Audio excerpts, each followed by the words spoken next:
राधे राधे दोस्तों, आप सभी का स्वागत है आपके अपने चैनल पर पूजन और कहानियां में। मैं आज आपको भगवान श्री राम की एक ऐसी पौराणिक कथा सुनाने जा रही हूँ जिसमें भगवान श्री राम का रामचंद्र नाम क्यों पड़ा, उसके बारे में आपको बहुत ही रोचक जानकारी मिलेगी।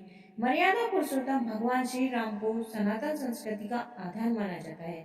भगवान श्री राम विष्णु जी के अवतार है। रामचरितमानस के अनुसार भगवान श्री राम के शासन काल को राम राज्य कहा जाता है। भगवान श्री राम ने अपने जीवन काल में हमेशा एक न्यायप्रिय और प्रजाप्रिय राजा की तरह शासन किया। भगवान श्री राम ने हमेशा रघुकुल रीति सदा चली आई, प्राण जाए पर वचन न जाए के आधार पर अपना कर्तव्य निभाया।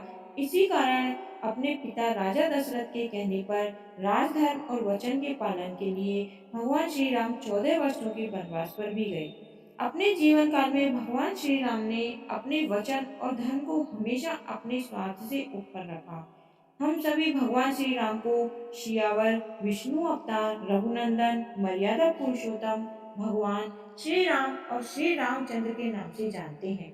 भगवान श्री राम के इन सभी नामों के पीछे कोई न कोई पौराणिक कथा अवश्य जुड़ी हुई है। तो दोस्तों, आज इस वीडियो में हम जानेंगे कि भगवान श्री राम को रामचंद्र जी के कहने के पीछे की कथा क्या है। रामचरितमानस और रामायण जैसे धार्मिक ग्रंथों के अनुसार भगवान श्री राम का जन्म त्रेता युग में अयोध्या नगरी के रघुकुल वंश के राजा दशरथ और उनकी पत्नी कौशल्या के घर हुआ। राजा दशरथ कई वर्षों तक संतान सुख से वंचित रहे थे। इसके बाद ऋषि मुनियों के द्वारा बताए गए उपायों को करने से राजा दशरथ की तीनों रानियों कौशल्या, कैकेयी और सुमित्रा को पुत्र रत्न की प्राप्ति हुई। माता कौशल्या के पुत्र भगवान श्री राम हुए, जो श्री हरि के रूप थे। रानी कैकेयी भरत की माता बनी और माता सुमित्रा ने शेषनाग अवतार लक्ष्मण जी और शत्रुघ्न को जन्म दिया। 4 पुत्रों की प्राप्ति से राजा दशरथ बहुत प्रसन्न हुए और उन्होंने पूरे अयोध्या नगरी में उत्सव मनाया और सभी अयोध्या वासियों को भी इस उत्सव का सहभागी बनाया। भगवान विष्णु की धरती पर श्री राम रूप में जन्म लेने के कारण स्वर्गलोक के देवता बहुत प्रसन्न हुए।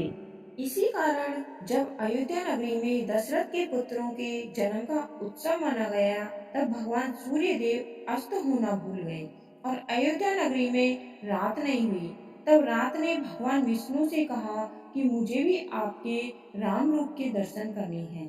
तब विष्णु भगवान ने सूर्य देव से अस्त होने की प्रार्थना की। जब अयोध्या नगरी में रात हुई, तब रात ने भगवान श्री राम से कहा कि सूर्य देव के कारण मुझे देरी से आपके दर्शन करने का सौभाग्य प्राप्त हुआ है। तब भगवान श्री राम ने इस देरी के फलस्वरूप रात को वरदान दिया कि इस जन्म में उनका रंग रात के रंग की तरह ही होगा। इसके बाद चंद्रदेव ने भी भगवान श्री राम से कहा कि सूर्य देव के कारण मुझे भी आपके दर्शन पाने में देरी हो गई। भगवान श्री राम ने चंद्रदेव को भी यह वरदान दिया कि चंद्रदेव का नाम भगवान राम के नाम के साथ हमेशा जुड़ा रहेगा। इसी कारण आज भी संसार में भगवान श्री राम को रामचंद्र जी के नाम से जाना जाता है। तो दोस्तों, रामचंद्र जी का नाम चंद्रदेव भगवान श्री राम जी के नाम के साथ जुड़ा हुआ है। दोस्तों, इस कथा को सुनने के बाद हमारे चैनल को सब्सक्राइब अवश्य करें। धन्यवाद। आपका दिन शुभ हो।